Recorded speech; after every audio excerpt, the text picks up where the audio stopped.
are listening to Liberty Cafe, a podcast of the New Jersey Libertarian Party.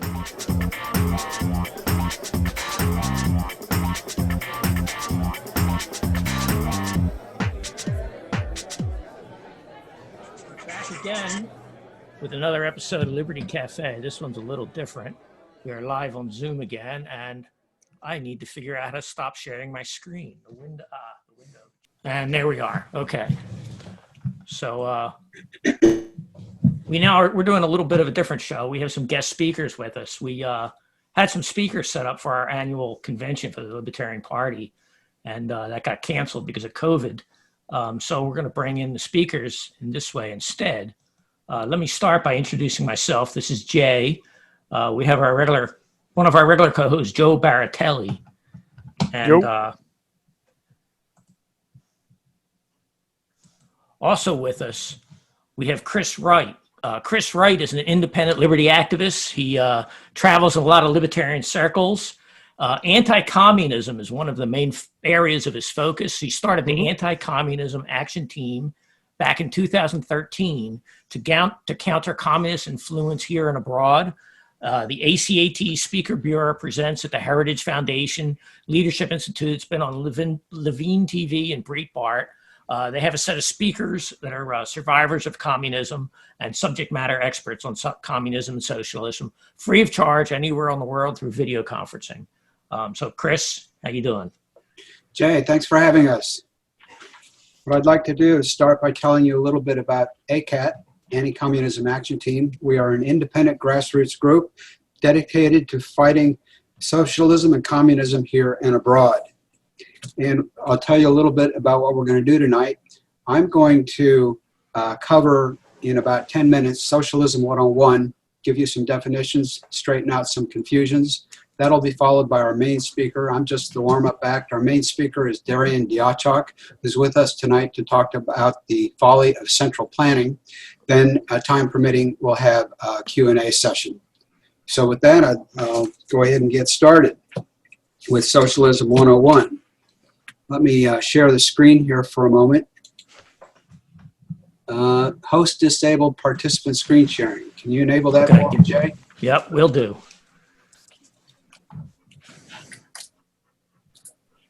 Huh.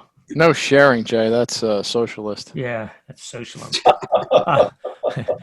I meant to start the show by saying, welcome, comrades. Das Vidonia. Okay, you should be able to share. Okay.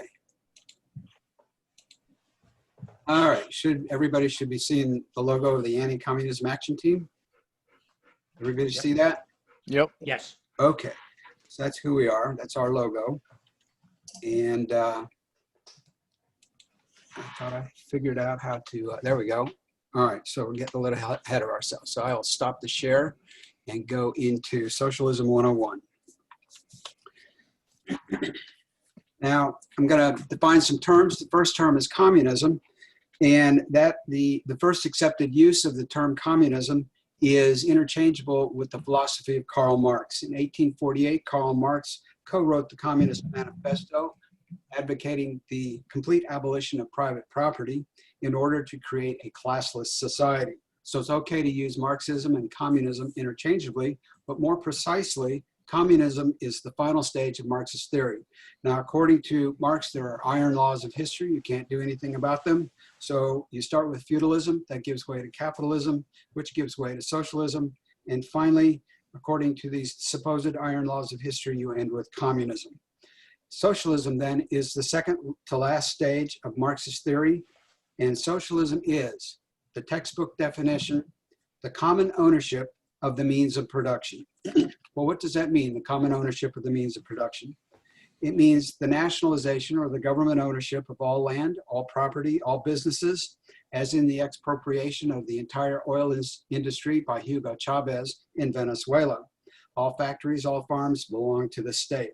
The goal of all this is economic equality, not right down to the penny, everybody has the same, but in the sense that there's a classless society, there's no upper class, no lower class, everybody is the same class.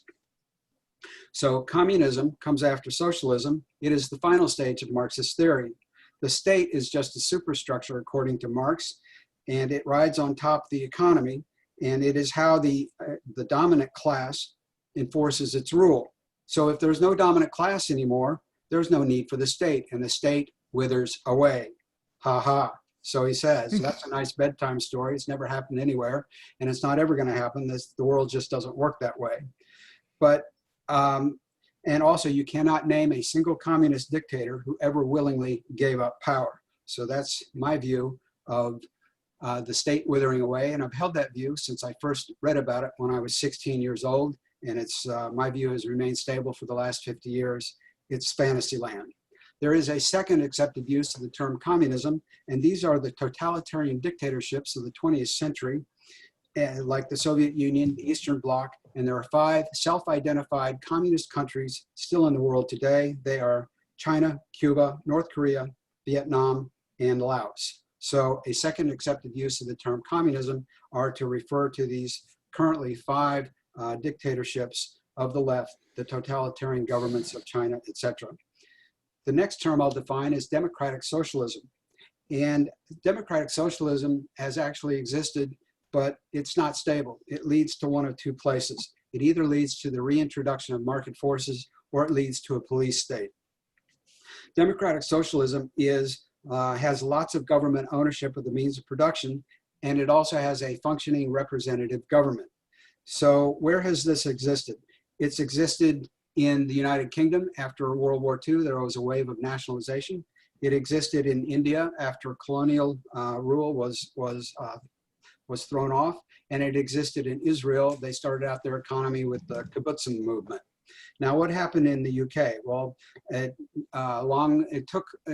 wasn't until in the 1970s, Margaret Thatcher came along, instituted a lot of reforms, privatization. So that was the end of socialism in Britain. Then in India, there was the Big Bang. I think that was in the 90s. That was the reintroduction of market forces. And in Israel, the kibbutzim are no longer communes. People have jobs outside the kibbutz. They have school choice. They have private health care. There's all kinds of reasons why Israel moved away from the pure kibbutzim model. Now, there's a pattern in all this. The pattern is if you start from scratch, if you start from zero, if you're starting after colonialism, if you're starting a new nation, then socialism will produce some economic growth for a while, for a few years. But then things get too complicated and socialist central planning is no longer up to the job. And when people suffer for years, and then, as I said earlier, what happens is that resolves into the reintroduction of market forces, as in these 3 countries, or you get a police state. Now, those are the honest uses of the term democratic socialism. Let's look at a couple of dishonest uses. Lenin said he was a Democrat. Then came democratic centralism.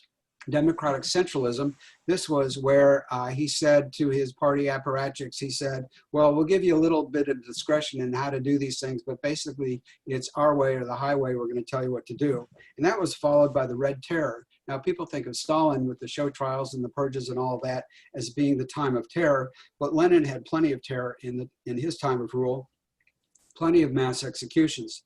Castro said he was a Democrat, and that was followed by mass executions and the deliberate use of food as a weapon. So socialists will say anything to get into power.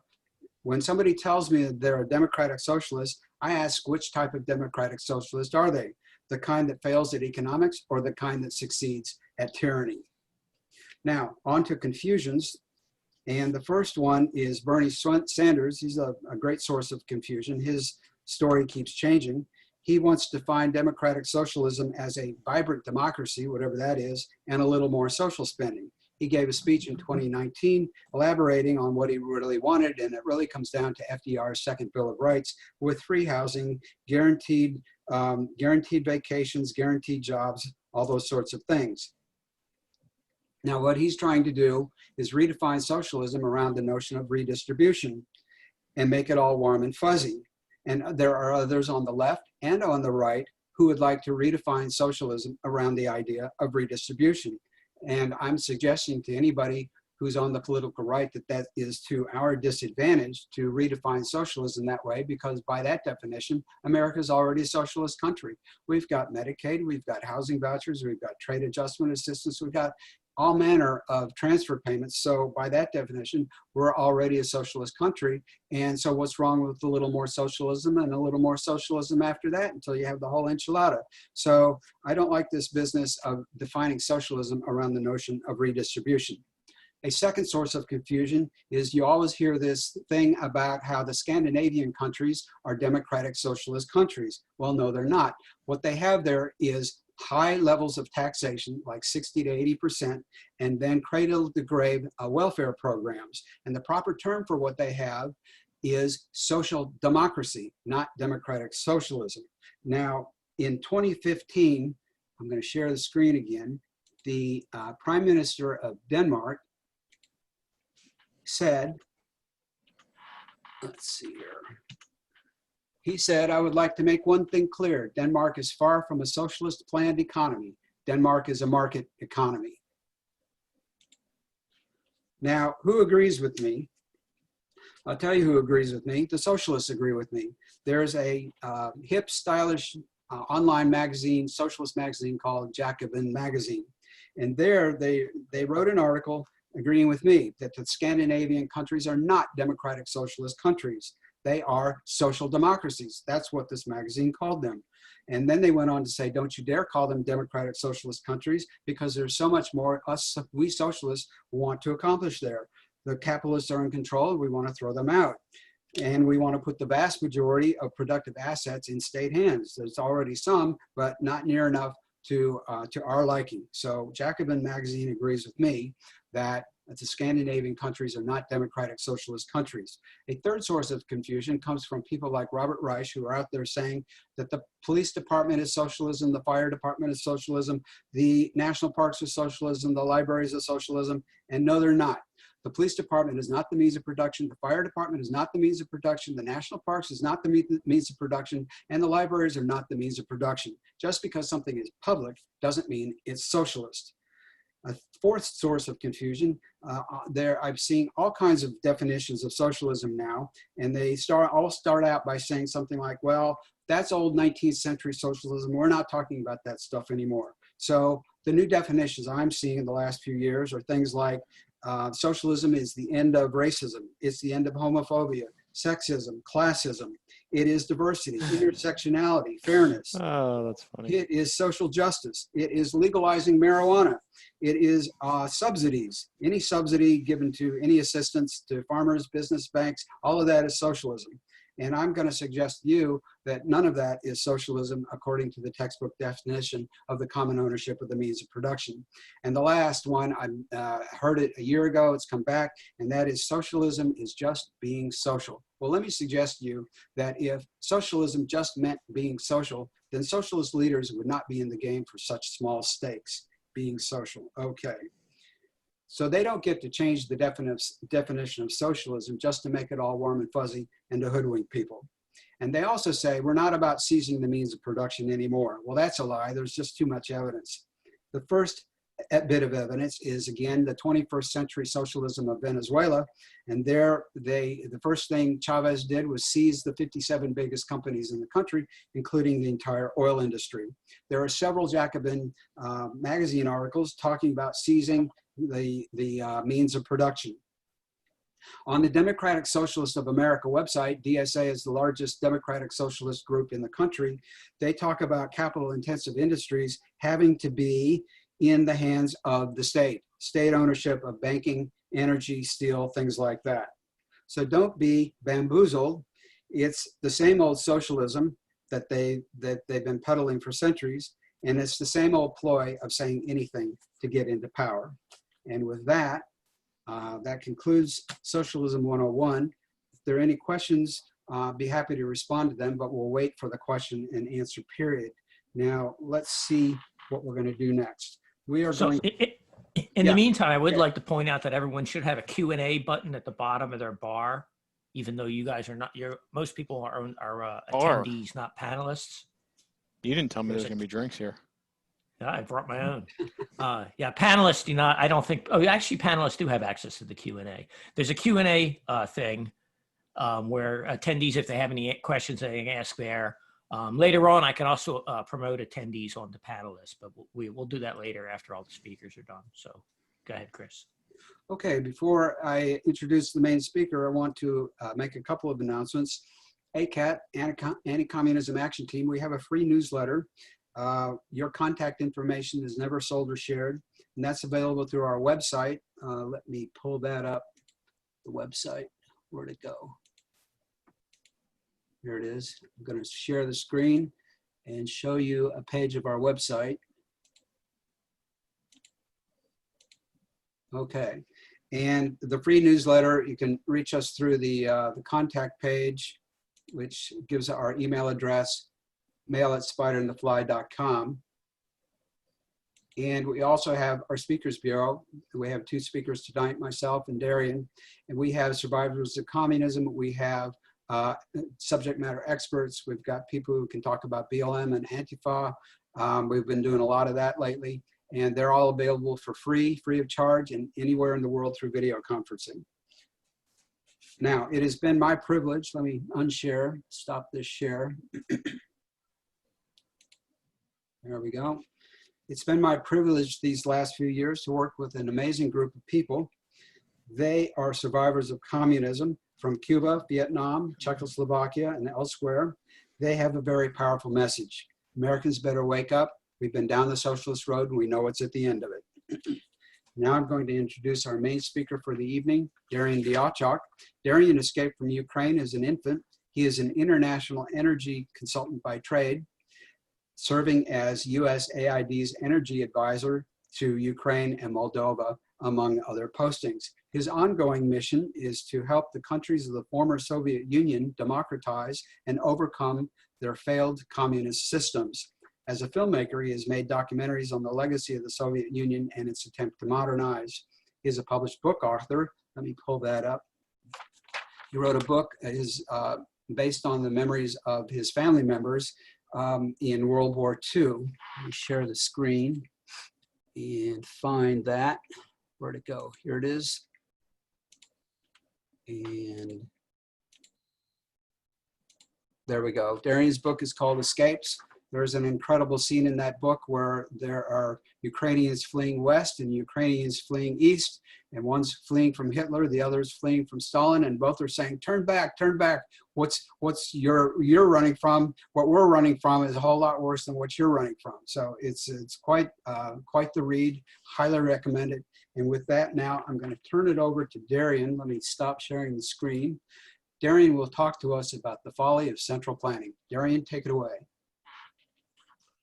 Thank you very much for that introduction, and it's a real honor to appear with the libertarians here. My millennial son thinks of libertarians as a thinking man's liberals. I think of libertarians as thinking man's conservatives. But what we have in common is I think we're both sort of free spirits, and I think we both sort of cherish similar things. The Bill of Rights, free enterprise. My son organized his own rock band completely on his own. That's completely free enterprise. The right to use property however you like, and of course, your right to defend yourself. And I never thought that I'd actually live in a society in which all of those rights were denied. And it actually came about. I had the opportunity to do that when USAID, sort of part of the State Department, placed me in a former Soviet Union. And this was only like about a year after independence. So all the institutions were still in place. The old bosses, communist bosses, were still in place. The ways of thinking were still there, and all the phobias and fears were still there. Just they changed the names on the plates on their doors. I had been to the Soviet Union before as a tourist, and also to do a documentary film. But this was going to be the first time that I actually was going to work with the private sector, with the growing private sector there, and with the various ministries. And for the average American who arrives there, you look and things seem very familiar at first. The men wear ties, the women wear skirts, you drive on the right side of the road. Red means stop, green means go. And of course, I still remember the wonderful music, the wonderful literature of that part of the world, which I totally love. But yet I was also aware of a history of absolute unprecedented mass killings. So I wasn't sure what to expect. On the first day of working there, I was assigned a Ukrainian counterpart in energy. His name is Felix. And on the first day, he got a call that his daughter, his 8-year-old daughter, was bitten in the face by a dog in school. And of course, we were all deeply concerned. Felix took off, and he came back about 2 hours later with a smile on his face. He said that the authorities accepted his apology, and they let him off with a small fine. And I was just taken back by this. Your daughter was bit? And he says, oh, yes. And you see, that's because the dog represents state power, and she had to have been doing something wrong. Otherwise, the dog wouldn't have bitten her. Ted said completely matter-of-factly, it's just his life. Well, the next day we were driving to our first meeting with one of the ministries. We're both in the back seat working over our reports, trying to develop an agenda for the meeting. And the driver said, look, I don't know how to get to the ministry. And Felix said, at the light, make a right. So we went back to our reports. 20 minutes later, looked up, and we are outside of Kiev, out in the country with cows out there. And I said, where did you take us?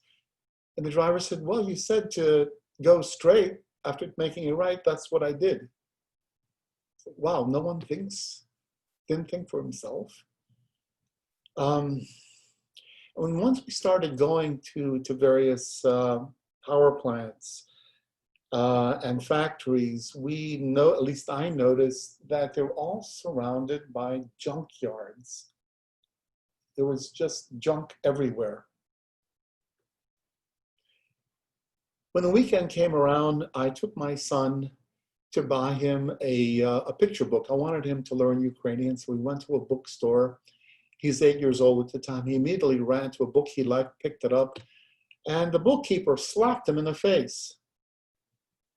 Not supposed to do that without asking. What? And that same weekend, I went out to buy an iron for my wife, because that's one thing we arrived without, an iron. So I looked around and finally did find an iron, but it was so heavy that she could barely lift it. And so things are starting to fall apart in what I thought of as a normal society. And then I looked outside, and there were long bread lines, and I knew that the infrastructure was beginning to collapse. People were in danger of losing electricity. The heating systems in some mass blocks were no longer working. So then I realized we are on the dark side of the moon. And as a matter of fact, in the history of the Soviet Union, this was about the 4th time that we Americans were coming to bail out the people whose leaders had said that they will bury us. So how did this whole strange system come about? I'm sure most of you or all of you are aware of something about Karl Marx and the beginnings of communism, but I'll just repeat it briefly. It all started in London in the early part of the 19th century, when the Industrial Revolution was suddenly creating wealth that was unheard of in human history. Labor hadn't quite caught up yet. They hadn't quite organized to take advantage of it. And Karl Marx came to the rescue with, in his strange way, came up with the labor theory of value. Briefly, what it said was, if as an employer, I pay a worker $1,000 to build a carriage, but I go out and sell that carriage for $1,400, then I am illegally keeping $400 from the worker, because he is the one who built the carriage. And Marx went on to say that the only way that this could work is through the institution of money. If there wasn't money and banking, then this exploitation would not occur. The carriage maker would go directly into the market and barter for whatever he needed, and the middleman would be cut out, and he would be a free man, and all workers would be free. Well, this was kind of and Marx said also that money and banking were dependent for their existence on this entire infrastructure of laws and of cultural values, and all of that had to be uprooted if the worker was going to get his due. So these ideas were kicking around. Lots of parties were beginning to form throughout Europe. And finally, when the Russian Revolution came around, 1917, they had a chance to implement these ideas. When Lenin took over, one of the first things he did was he outlawed money.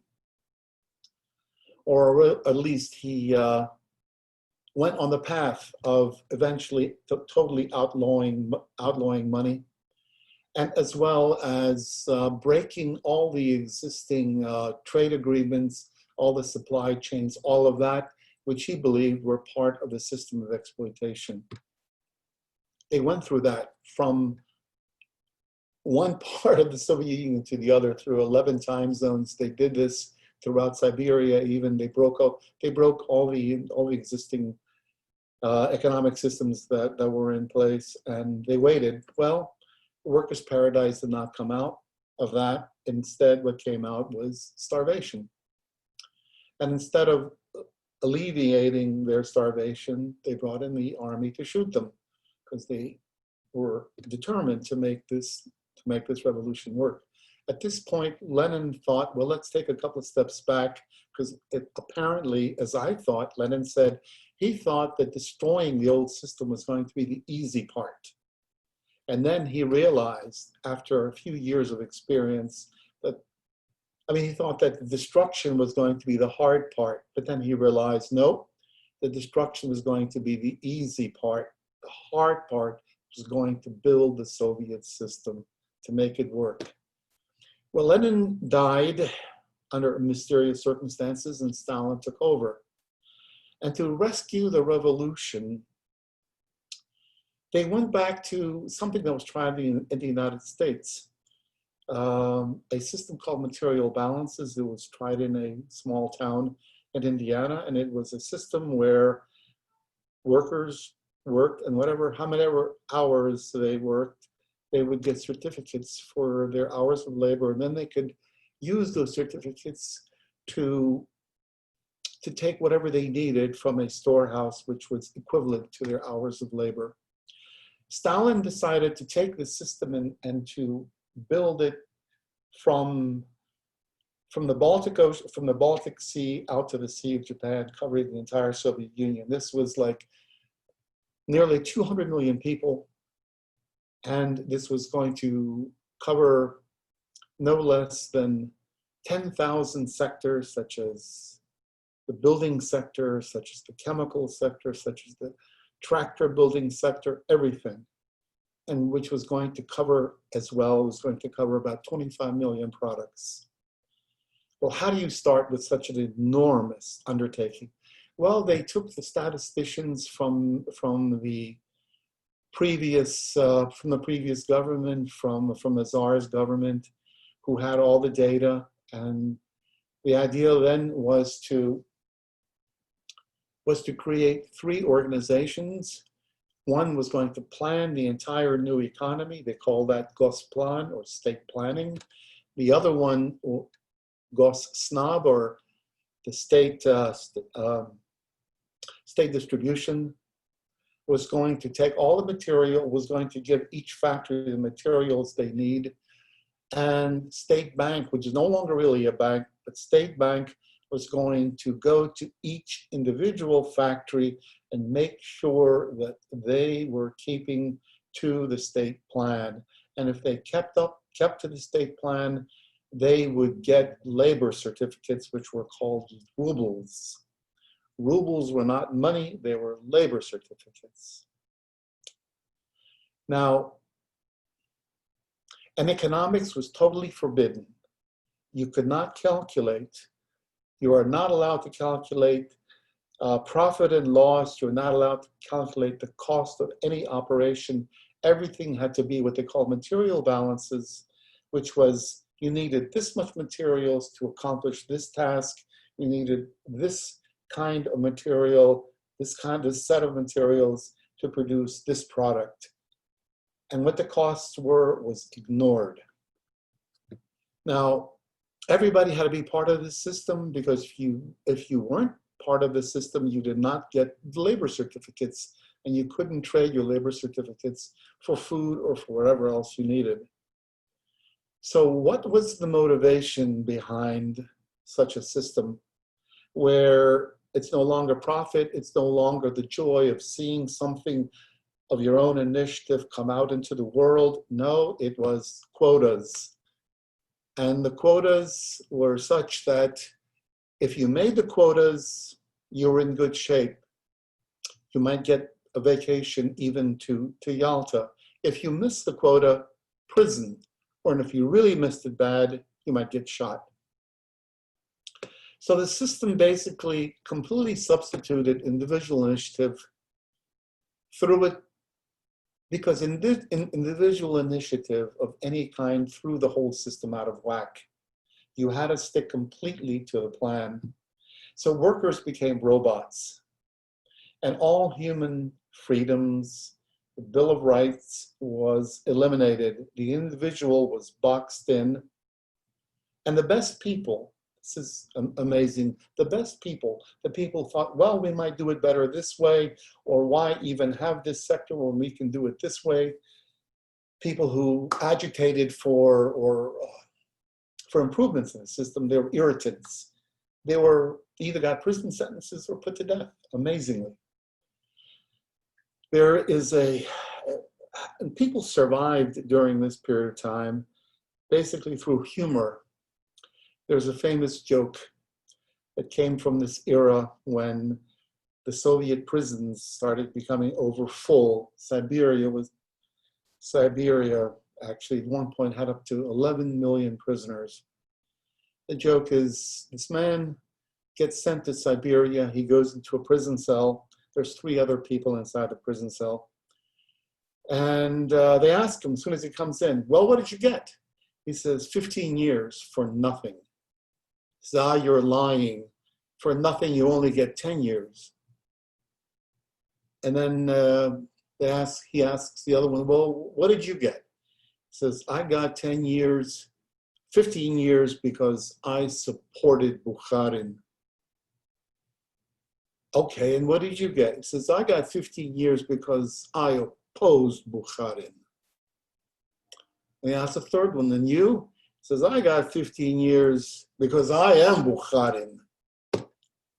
So the Soviets had a joke at that time, is the 3 kinds of Soviet citizens: those in prison, those who have already been in prison, and those that will be in prison. Humor got them through that awful period of history. Okay, so that was the theory, but what were the actual operations? How did this system actually work? Well, the first decades of the Soviet economy actually were somewhat impressive.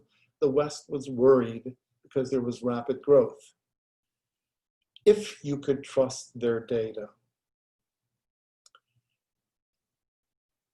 But there was rapid growth. There was vast building, vast construction of hydroelectric plants, of chemical plants, of steel plants. And that, in a way, that was the easy part. Eventually, reality caught up with the system. The major problems were that all the decisions were made at state planning in Moscow, and they weren't getting accurate information. They were getting only partial information, and they were getting a lot of false information.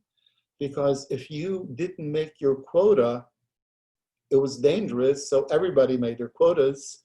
So the information that was going up the ladder wasn't accurate. If there were flaws in the system, people were reluctant to report it because you don't say anything bad about the government. And another complicating factor was at the very top, people were put in power who had absolutely no economic experience or no industrial experience. They operated sometimes with bureaucratic fantasies, like, well, let's have 3 planting seasons rather than 2. Well, nature doesn't allow for 3, but they had many bureaucratic fantasies, which led to many white elephants, to a lot of environmental destruction. And I guess the third problem was that it was absolutely impossible to model the entire system, because the system included the entire economy, included many thousands of factories, and the output of one was interconnected with the inputs of the other. And if you made a mistake here, or if something didn't happen right here, the entire system would go out of whack. So you had that problem, and you had this, because you had that information, and because you have rather a lousy operation, you get constant problems with shortages and overproduction. For example, there are some really funny stories, like the Soviet Union kept producing size 14 men's shoes, this awful green color, which they kept producing year after year after year, because by the time information reached the top, it took years. And for example, if they want to change a lipstick shade, one that wasn't popular, it would take years also to work through the bureaucracy before this enormous 5-year plan, which encompassed the hydroelectric power plants, before they could change lipstick shades. But for the people who ran the factories, it was much more serious problem, because these shortages. Because if you didn't get everything you needed to make your quota, of course you were in very deep trouble. And so consequently, what developed over the years is that people learned about each other's junkyards. They learned about each other's overproduction. And then, like, for example, if you were supposed to make a certain number of tractors and you were lacking windshields, you might find out that somewhere in Tashkent, they had 10,000 extra windshields in their junkyard. Well, you got on the phone and you try to make a deal. And they said, well, I can deliver you, but what do I get for that? Well, they get a third person involved, a third factory.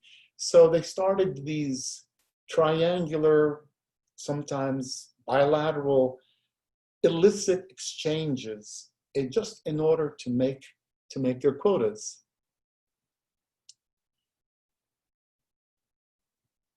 And once they made their quotas, they would get inspected.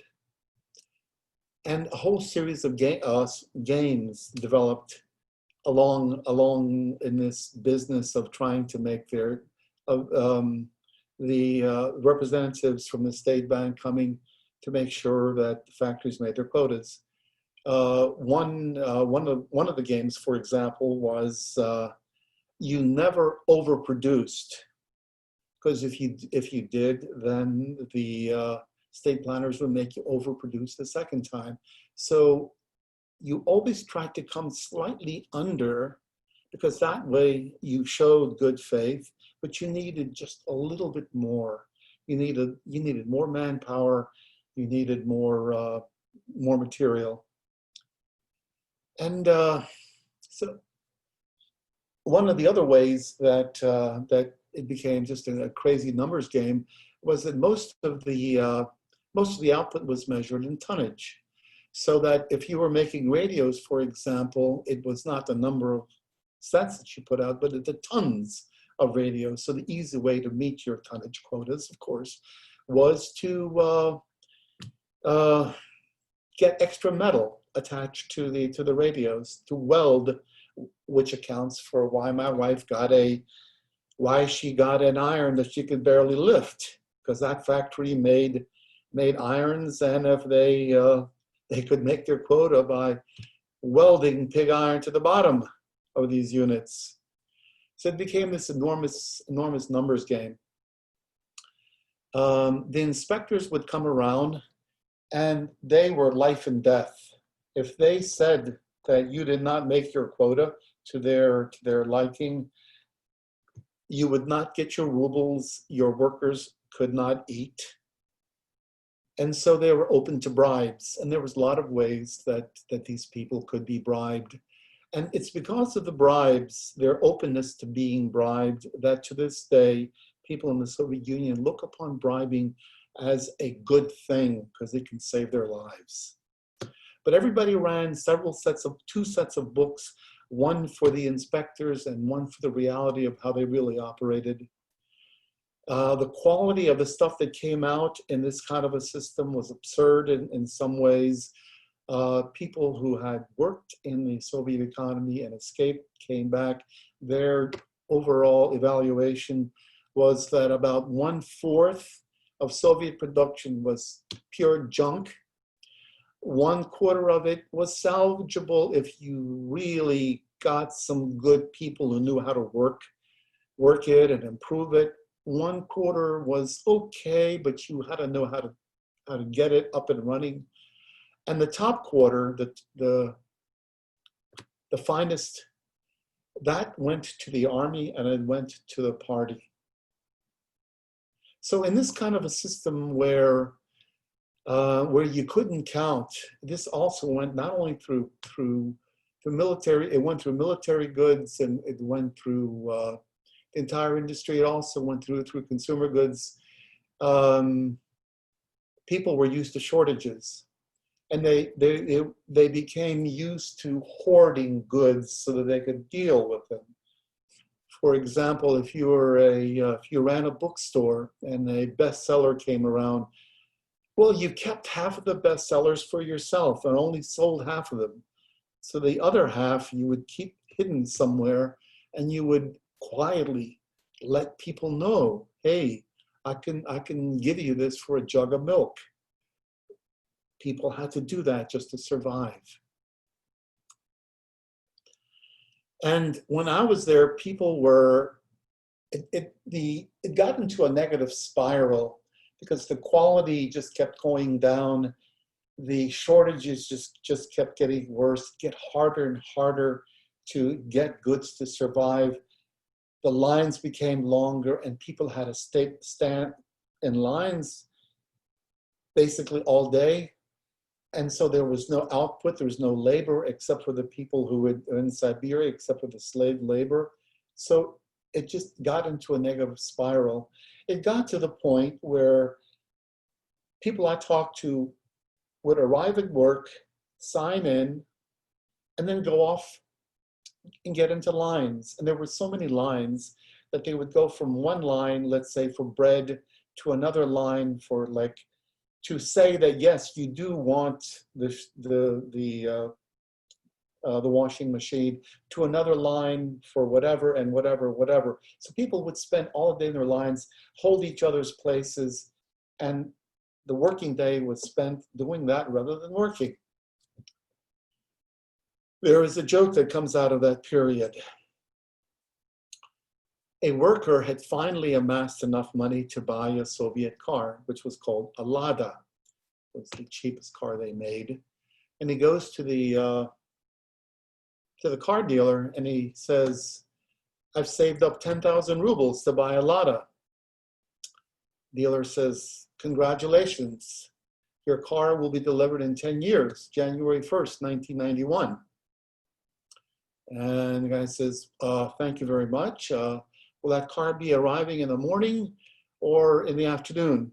He says, what a stupid question. Why are you asking that? He says, because the plumber is coming in the morning. So, thank you. So what were our findings as energy consultants? Well, the first power plants that we went to were in Moldova. We talked directly with the chief accountant, a very bright, sprightly woman who really knew her stuff. And she explained to us at the end of every year, they look at all the power plants, and the ones who were in greatest need, the ones who are most poorly run, were the ones that got extra resources. In other words, it was a way of rewarding inefficiency, but they didn't think of it in that way. Nothing that the Soviets started was shut down, no matter how badly it was run. One of the major initiatives that we had while we were working there was we recognized how incredibly inefficient the Soviet economy was, because it was built during the time that energy for them was free. People only paid 0.5% of the real cost of energy, so energy was to burn.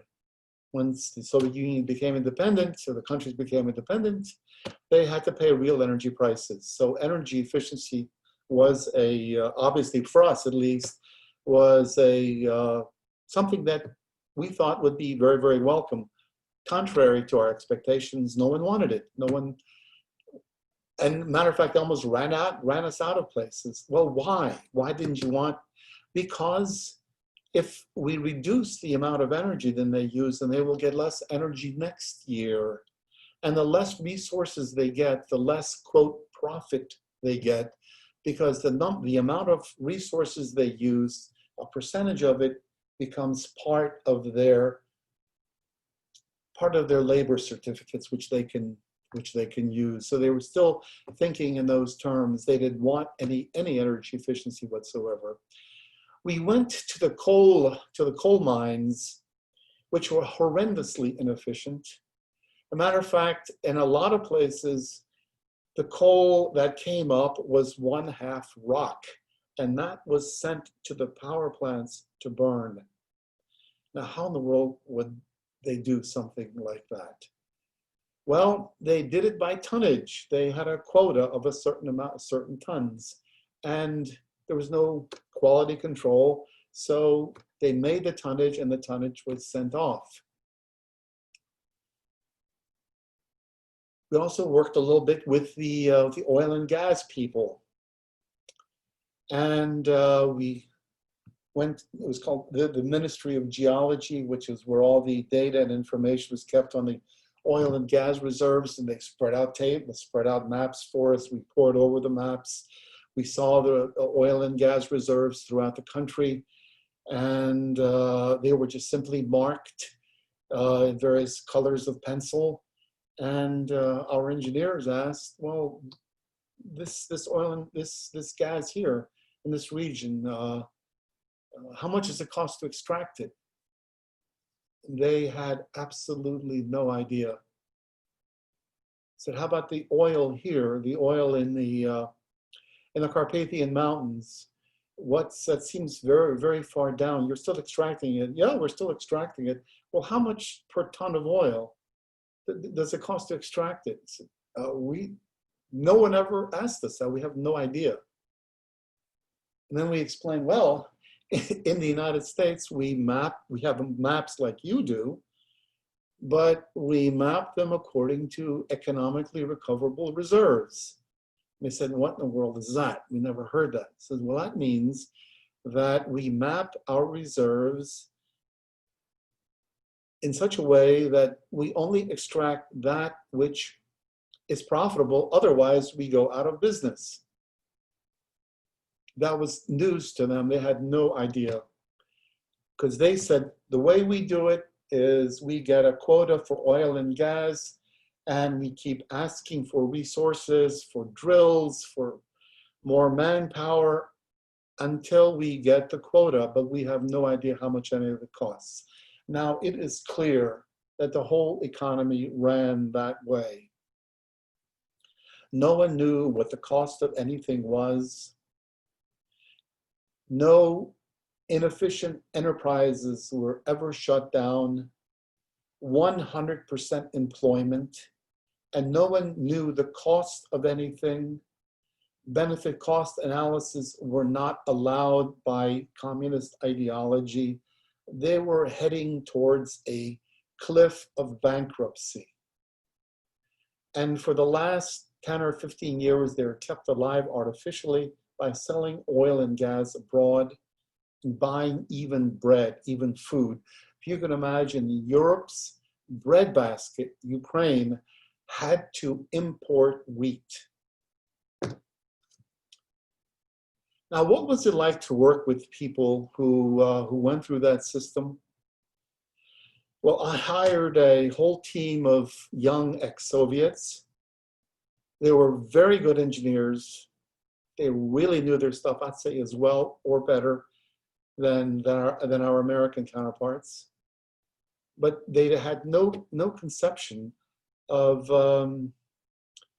how our institutions or how free market institutions worked. And they were also used to the communist system where if you said the wrong thing, you were in deep trouble, even prison. And so they were very attuned to learning what it is that we wanted to hear. And they told us what we wanted to hear, but they didn't necessarily believe anything of what they said. An interesting example is I saw a woman that I hired was busy all day Xeroxing something. And I finally went over to her and I said, Oksana, exactly what are you Xeroxing? And she said, oh, just Xeroxing. It's work, isn't it? So I would try to explain to the people that we're a consulting company here and that if we do good work, we will renew our contract. If we don't do good work, we won't. And we can't just idly Xerox things. We all have to think about the survival of the company that we work with. You are not working in a Soviet agency. You're working in a private consulting company. But they still sold because that was the way they had learned to operate during the Soviet system. That the system couldn't feed them, and the only way they could feed themselves and their family was stealing. And so stealing was considered a kind of a virtue. And they stole from me, I know that. But it wasn't very much, and I wasn't going to make too much of an issue of it. They thought of us as, when we arrived, they thought of us as rich Americans, and they thought, some people actually said, that you Americans are rich because you know how to steal better than we do, and you're going to teach us how to steal. And they were amazed that we didn't steal. We were trying to work, trying to produce useful reports, trying to be of value. The other thing that I noticed, especially on work that I did a few years ago, there was an inability to think strategically. In the old Soviet Union, strategy was the exclusive purview of the upper government of Moscow. You did not think strategically. And that exists to this day. They simply await orders. They simply await, what do I do? Not to plan their future. And what I personally noticed that in Eastern Ukraine, which had been under communism for 5 generations, that problem was the worst there. No matter that the infrastructure was on the verge of falling apart, matter of fact, people had to be evacuated in some places because of lack of heating. They just sat back. We will wait until the central government tells us what to do. If you go to the Western Ukraine, which had been only under communism for 2.5 generations, and a lot of people had experience and memories of how things were. People had a lot more initiative. They said, if Kiev can't figure things out, we will do it ourselves. We will find our own sources of funding. We will hire our own experts. We will get out of this mess ourselves. Darian? That's it. I just want to say that it was an amazing thing to live in a country without any libertarian principles operating. And close by saying, is communism dead? Well, that's still up for debate. Yeah. Thank you very much. Yeah, I do remember the I guess it was the 80s when I was a kid of watching the news, and they would show the lines and the shortages in the Soviet Union, and they would report on what it was. It was because it was from socialism and their structure of government that people were waiting in lines for toilet paper or all the basic necessities. And I think that still goes on today with a lot of socialist countries, Venezuela, for example, where they have such shortages that they're eating their pets. But I think a lot of people today just excuse it for other reasons, and I don't quite understand it. But Before we go on to Q&A, let me do a couple of things, Jay, okay? okay, First is, one of the things that impresses me about Darian's story is the degree to which it corrupts people. So we have another speaker in our speakers bureau from Czechoslovakia. They had a saying in communist Czechoslovakia: if you're not stealing from the state, you're robbing from your own family. So it's not just that this is a suboptimal economic system, it corrupts human beings. Let me show a couple of things and we'll get into Q&A. The first is, Darian has been on various postings for USAID, and I wanted to show you one of those where he was a cultural role player. So Darian, you were in the top right of this photo. What were you doing there? This actually was for the U.S. Army. We were preparing U.S. military training teams to go over to Georgia and to Ukraine and to some other countries actually in the former Soviet Union to get there to help with getting their militaries to be able to interact with American militaries to make the command structures work together properly.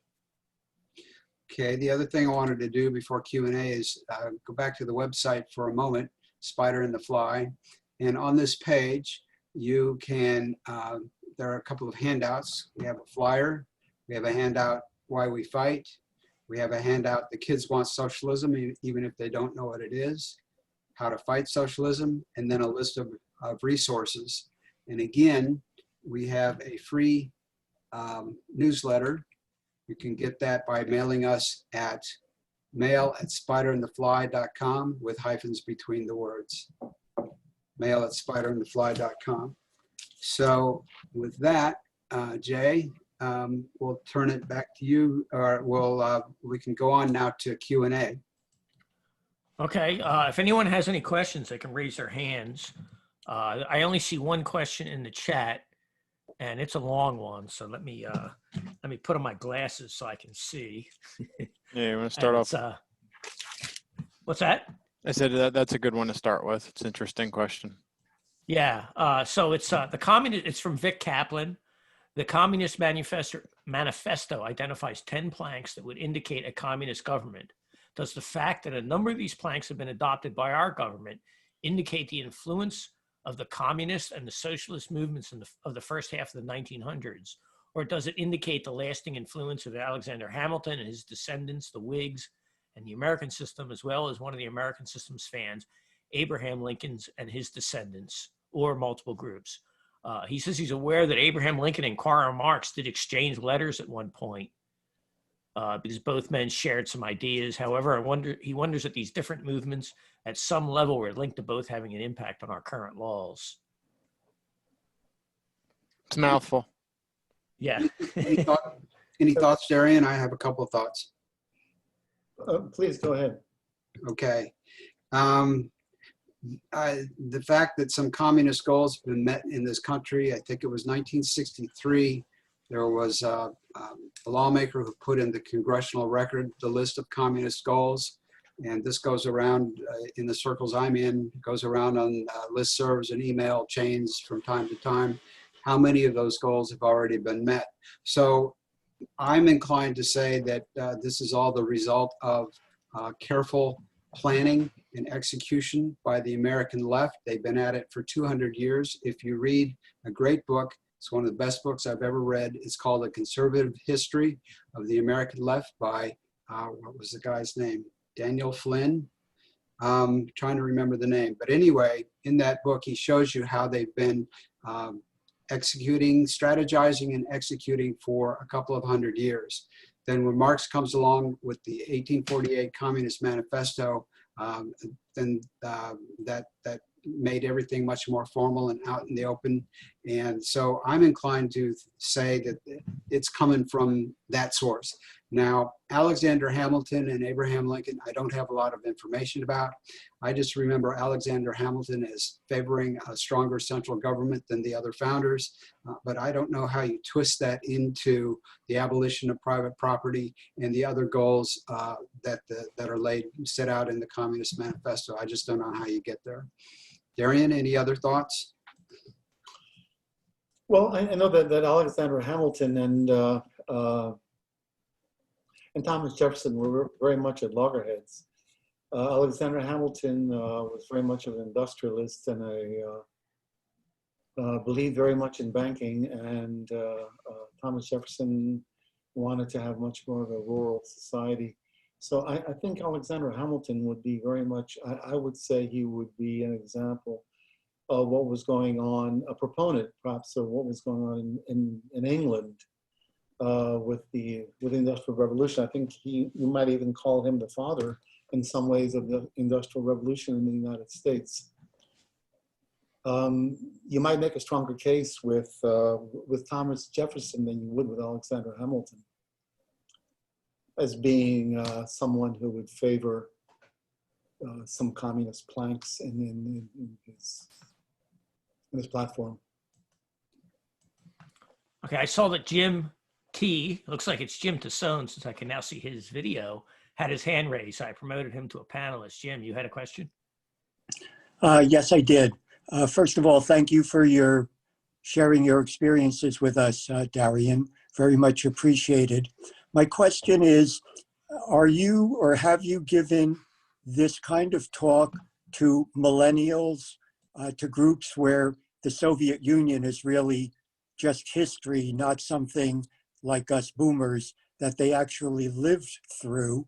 And if so, does it seem like just a whole nother world to them, or are there ways that you can connect that experience with the encroaching larger and larger interference of our government into our economic affairs? It might appear to them like it's just two completely different worlds. Are you able to connect them in any way?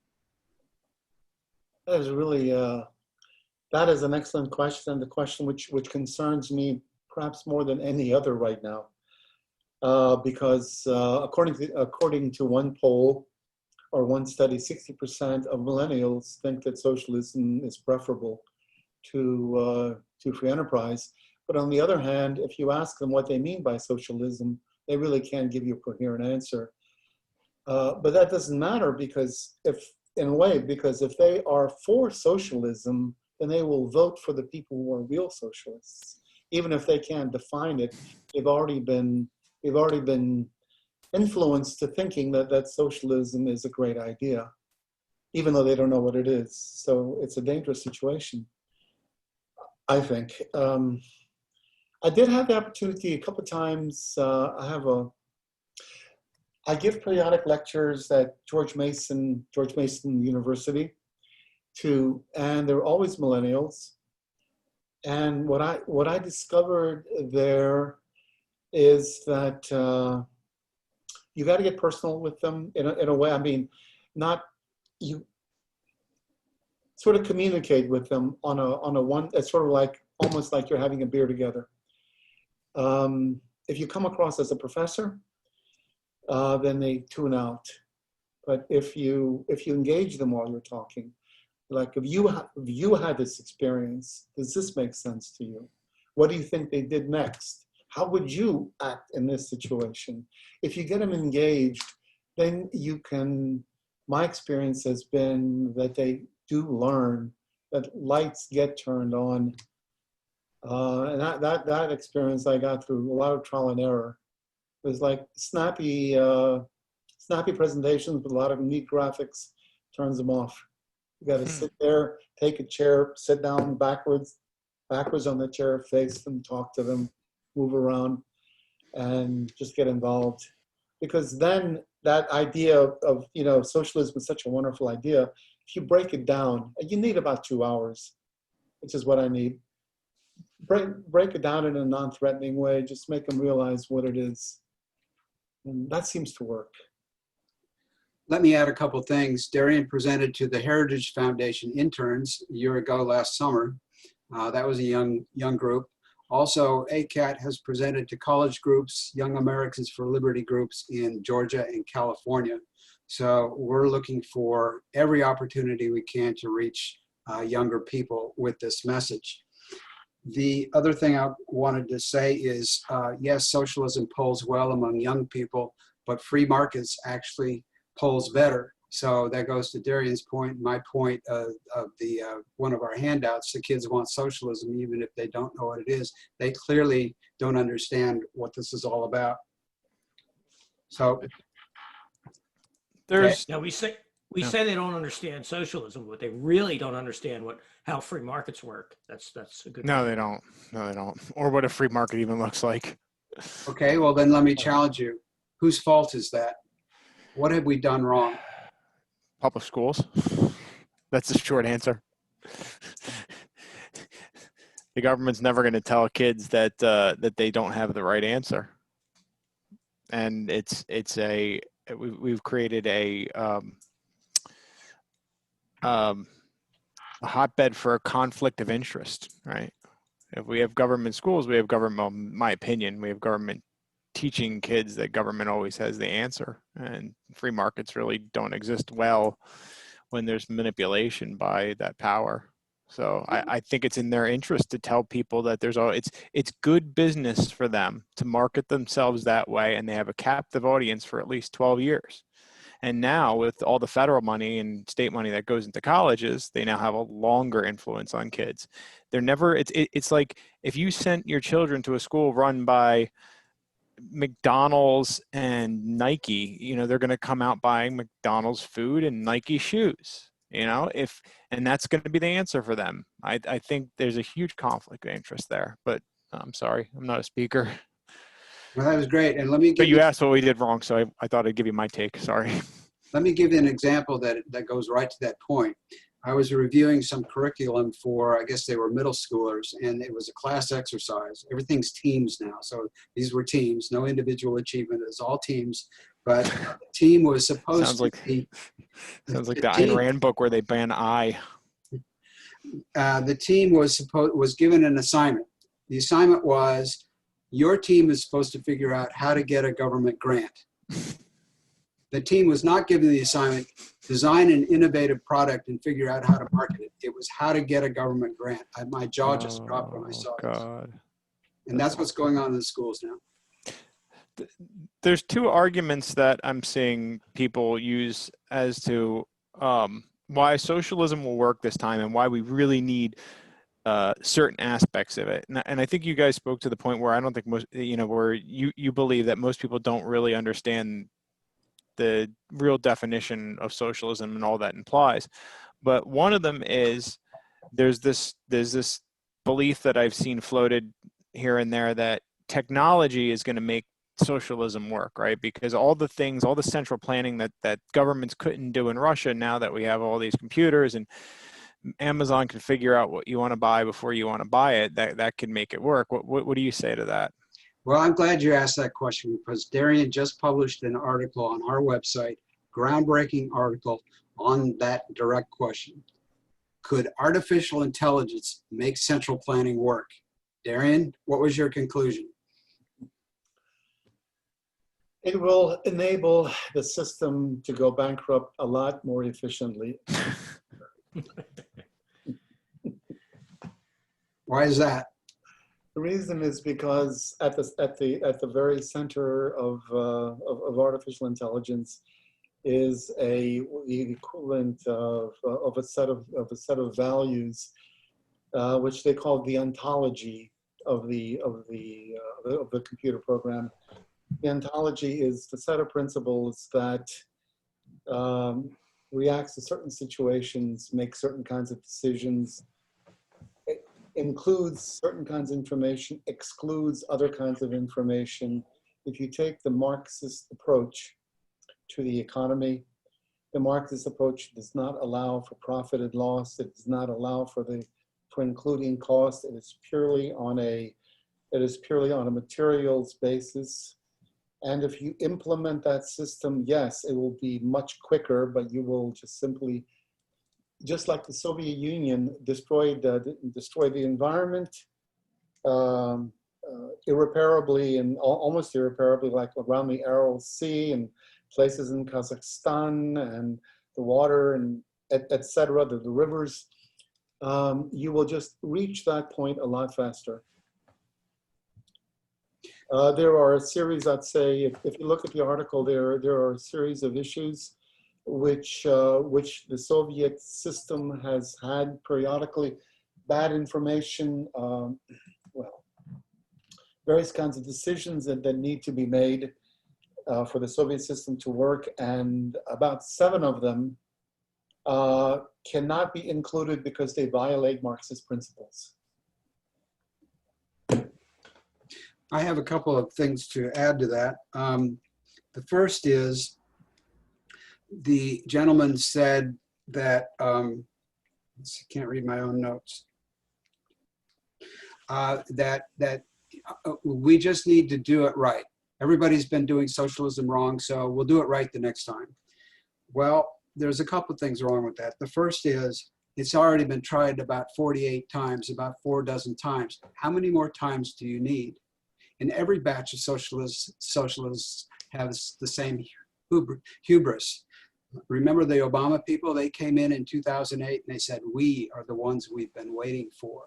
They all say that, and it never works. So that would be my response to the gentleman's question.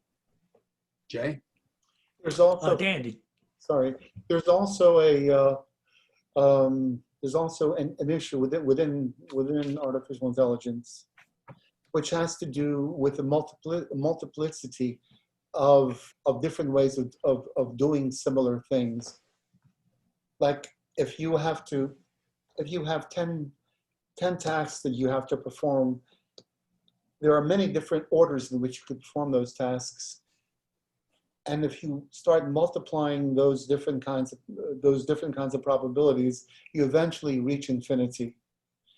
You can't substitute machine intelligence. At some point, human intelligence has to come in and put a stop to the expansion of multiplicity of choices.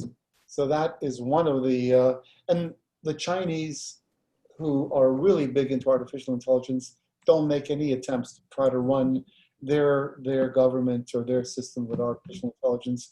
They use artificial intelligence purely for uses, for very clearly defined industrial uses.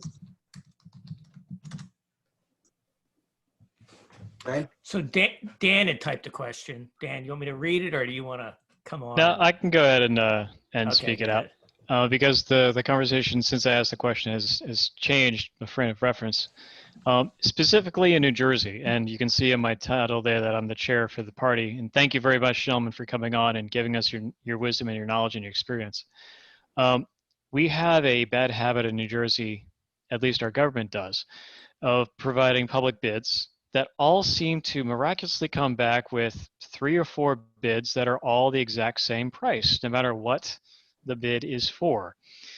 Thinking specifically about the states and the activity of the governments of our United States, what kind of creeping central planning should we be trying to keep our eyes out for? But also, how can we try to intelligently ward it off with cogent argument? But also, a second question to follow up on that, I'm curious about what the monetary policy was of the Soviet Union, because I honestly don't know anything about it. So those two questions, please.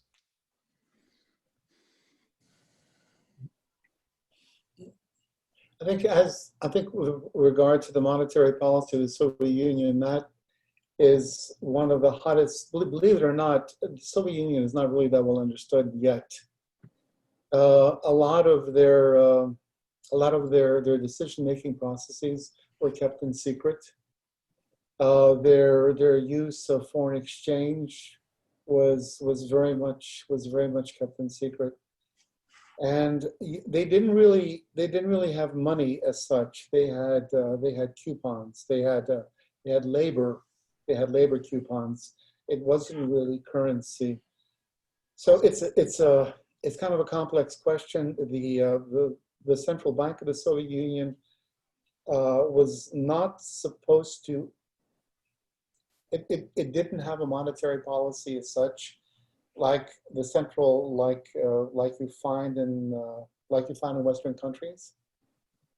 Their function was to make sure that all of the factories were working according to the 5-year plan, and if they made quota, then they would get certificates in labor certificates, which they can then exchange for goods. Okay, it wasn't the same thing as a monetary policy within the United States. Sort of a quasi-barter system in labor, kind of. So Exactly. when you do away with, I guess, money or currency as they did, does political power become the new currency and black markets for barter? Yes, I think political power did become the new currency in the Soviet Union. Even having enough rubles didn't guarantee that you could get what you wanted. You needed connections to get what you wanted. And there were restaurants you could not go into unless you had connections. There were things that you wanted to buy that you couldn't buy unless you had connections. So even from a consumer standpoint, it was very much related to political power. If you were part of the Communist Party, you had access to Western goods, you had access to the cream of the crop of what the system produced. So it was completely political power. I would answer the gentleman's question this way. He said how to be on the lookout for creeping central planning. Anyone who talks about industrial policy, I would be very wary of. Anybody who talks about people over profits, I would be very wary of. I would be very wary of anyone who's advocating the Green New Deal because it's a complete takeover of the U.S. economy.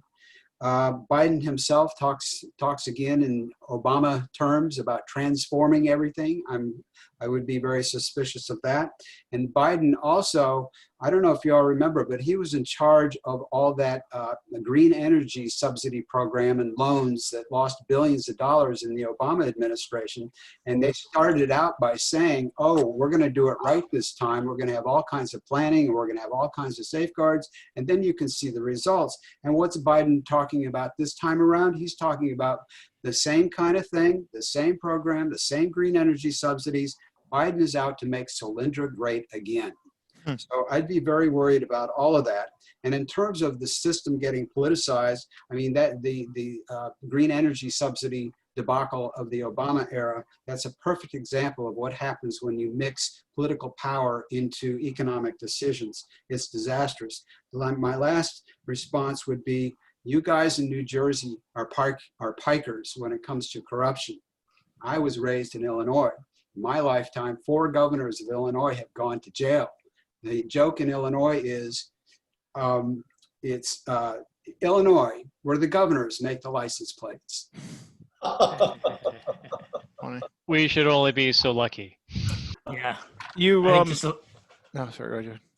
I just think a lot of our politicians haven't got caught. Yeah. We've had a few. Organized crime is quite active in New Jersey, and it probably less than it used to be, but there's always a lot of organized crime in New Jersey. What was it? Didn't Corzine walk off with a whole bunch of money and he never got prosecuted? He made a bunch of money disappear after his administration. And we had the whole Bridgegate thing with Christie and Yeah. all the. Oh, he definitely knew what was going on. But could never be pinned on him. And now we just had all three branches agree on this millionaire's tax and massive increase in state spending and borrowing, which is effectively if you're a family and you make $150,000 a year, guess what? Your taxes are going up, but we're not going to reduce any kind of spending at all. Millionaire's tax? They did that in Maryland. You know what happened? Please tell us. Dozens of millionaires fled to Florida. That's what. You mentioned before Marxism, and it sounded like basically one of the requirements was an upheaval of laws and cultural values. And one of the main cultural values, and this will tie into, I think the current political and societal climate that I've noticed is freedom. People are rejecting individualism, and it seems like they're embracing this idea that you only have rights if you can associate with some other subculture or class or gender or race or non-gender, but nobody seems to be embracing people as individuals anymore. It seems like they're walking further and further away from that you only should have to assert your rights if you were asserting them as some kind of collective, that as an individual you don't have much. And I hear that, and without going deeply into it, but I hear that in some of today's most common phrases that get pushed, unfortunately, more than I'd like to see by some libertarians, because I think it's also turning their back on individualism, which is a core fundamental belief of libertarianism. I have a response, but Darian, if you want to go first. Sure, just a short one. My reading of some of that is that I think the Democratic Party, maybe about 10 years ago, read the demographic tea leaves, which was that so-called minorities in the United States were going to become the majority within a certain year. I think maybe like 10 years from now, 15 years from now, I don't remember exactly.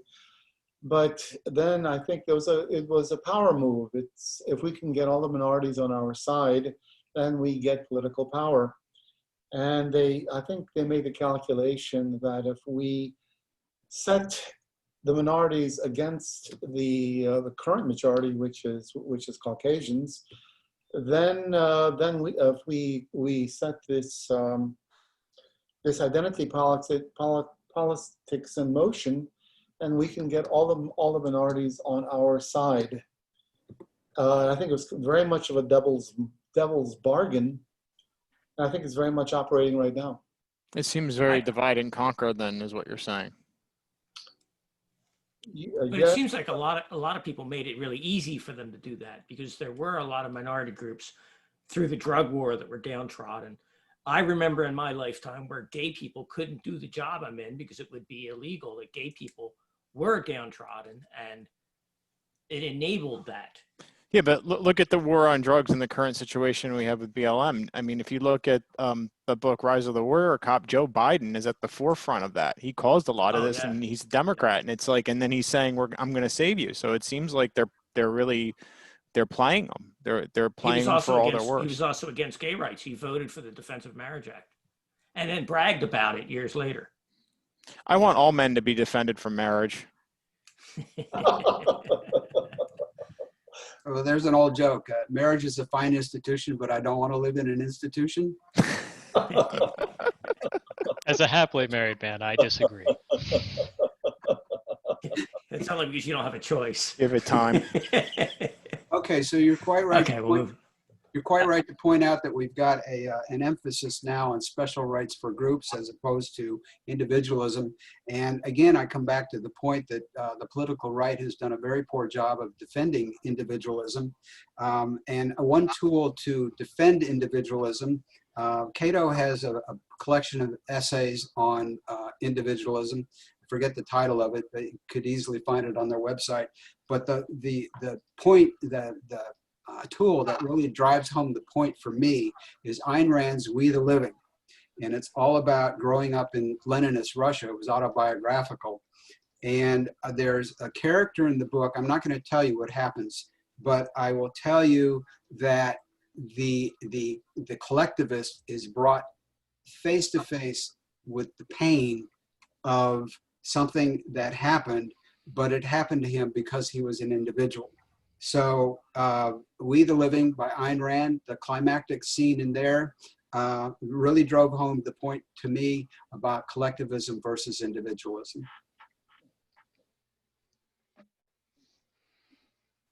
Jay? Jay, you're muted. Yeah, you can't hear you. There you go. Some people like it. Some people like it better that way. I prefer it when you don't talk, Jay. Yeah. So I'm not seeing any more questions. So I think we should sum up. I do have one more. Okay, go ahead. I'm always the annoying person with one more question. One of the things that I mentioned, there was two things that I keep seeing people using to justify a move towards socialism. And I asked you the one question before, which was technology can make it work. The other one is that technology and robots are going to create this world where there's no jobs, and we need to take care of those people, and there needs to be what is it, guaranteed income? What's the common term for that? Why am I forgetting it? Universal basic yes, income. UBI. UBI. UB. It sounds like a sexually transmitted disease. I got UB. It's because I wasn't. It's because I wasn't married. Maybe now I am married, but keeps you from getting those UBs. Being married. Everybody go get married. Okay. Well, my response to that's been around in the last 2 or 3 years. Robots are going to take all our jobs. Everybody will sit around, not have anything to do. So we have to give them a universal basic income. And my response is blue sky. In business literature, I think it's called blue water. In business literature, there's a concept that there are things out there yet to be invented. There are lines of work out there yet to be seen. There's all kinds of economic activity that you can't even begin to predict today. The human race is never going to run out of productive economic activity. Robots are not going to take everybody's job. It's just not going to happen. It's a fantasy. Yeah, That would be my response, Darian. Yeah, may I add something to that? I used to work for the UN in Africa, and it was a standard UN policy: keep computers out of Africa because they will take the available jobs. There's so few jobs in Africa to begin with. If you bring in computers, the little employment that's available will just go to hell. That was the common wisdom at the UN, where exactly the opposite is true. Isn't that what they say? The anti-immigration people usually say the same thing about immigrants taking people's jobs. I don't know about that, but Milton Friedman went to China. You must have heard this story. So he goes and watches some kind of project where they're digging and they're going to build something, but right now they're just digging the earth. And they've all got shovels. And there's like hundreds of Chinese people digging this thing with shovels. And he asked, why don't you get a couple of bulldozers and then it'll go much easier and faster. And his host said, well, if we did that, none of these Chinese people would have jobs. So Milton Friedman thought for a minute. He said, well, if that's the case, why don't you give them all spoons?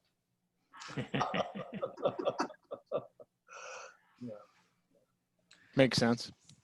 Okay, shall we call it to an end? It was a Actually, great webinar.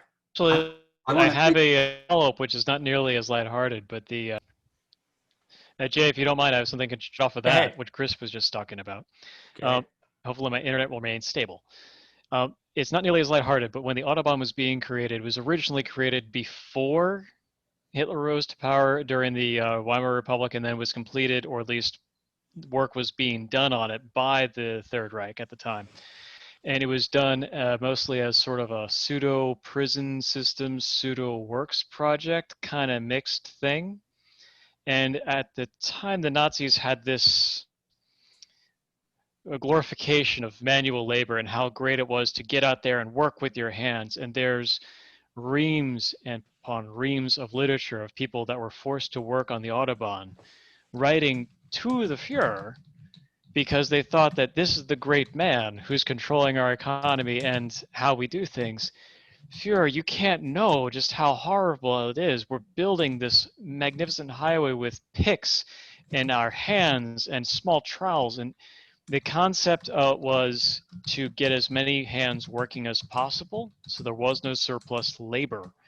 It was used by the Nazis as a way to suck out the excess of unemployed, so that it was obvious that the Third Reich and the Nazi statist-controlled economy was superior, because look at how low an unemployment rate we had. That was their thought.